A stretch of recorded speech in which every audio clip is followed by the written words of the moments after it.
Today's scripture passage is from the Gospel according to John, chapter 15, verses 9 through 17. This is part of Jesus' address to his disciples at the Last Supper shortly before his arrest. Listen now for the word of the Lord. As the Father has loved me, so I have loved you. Abide in my love. If you keep my commandments, you will abide in my love, just as I have kept my Father's commandments and abide in his love. I have said these things to you so that my joy may be in you, and that your joy may be complete. This is my commandment, that you love one another as I have loved you. No one has greater love than this, to lay down one's life for one's friends. You are my friends if you do what I command you. I do not call you servants anymore, because the servant does not know what the master is doing. But I have called you friends, because I have made known to you everything that I have heard from my Father. You did not choose me, but I chose you, and I appointed you to go and bear fruit that will last, so that the Father will give you whatever you ask him in my name. I am giving you these commandments so that you may love one another. There are words and phrases used in Bible translations and religious talk that are confusing because you don't really generally ever hear them outside of church. For example, sometimes a Christian will promise to love on someone rather than just loving them. I've never understood the difference, but it sounds strange.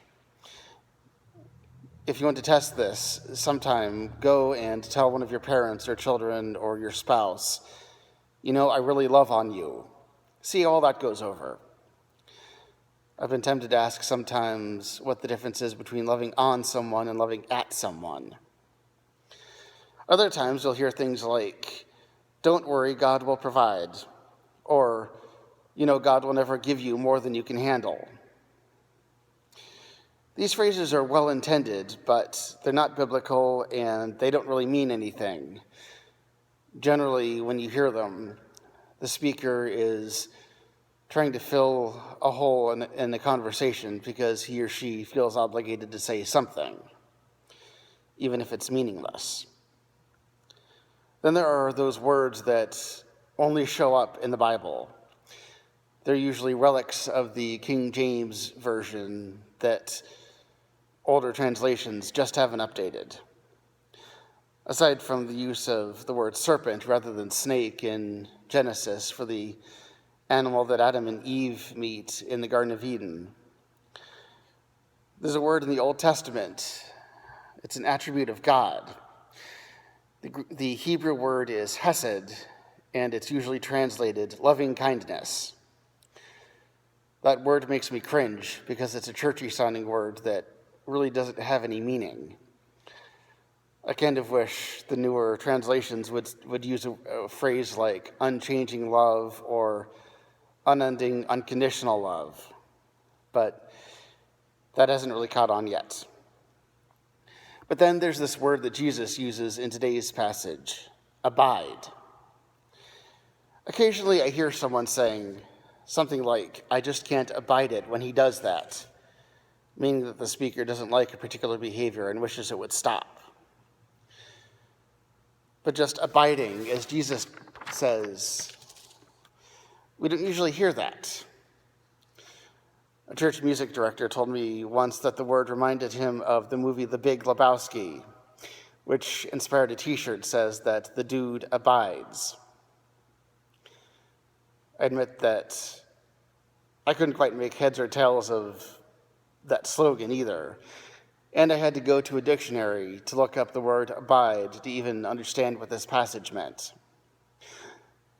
At any rate, the dictionary defines the word abide this way: to remain, continue, or stay, to have one's abode, dwell, reside, to continue in a particular relationship, attitude, condition, etc. And I promise you that'll be the end of my reading to you from the dictionary today. So what Jesus tells us is that we're to stay in his love, to continue in it, to continue in a loving relationship with God, and to let that love be the pattern for our love of other people, which we're to show consistently. Don't just think about loving one another once in a while, or when it's convenient, or until the church service is over or the pastor stops talking. Jesus wants us to plant ourselves in God's love and stay there, no matter how hard it is. Good advice and comforting, but not as easy as it sounds. Jesus is telling us that following him faithfully isn't about getting the doctrine right or following a list of rules consistently. It's about experiencing God's love and abiding in it, letting it guide everything that you do in life. And that's very hard. Life doesn't always give us much to feel joyful or loving about. The past year, in fact, has given us reason to question whether love is a legitimate response to the world around us. With all the shootings, riots, and charges of institutional racism,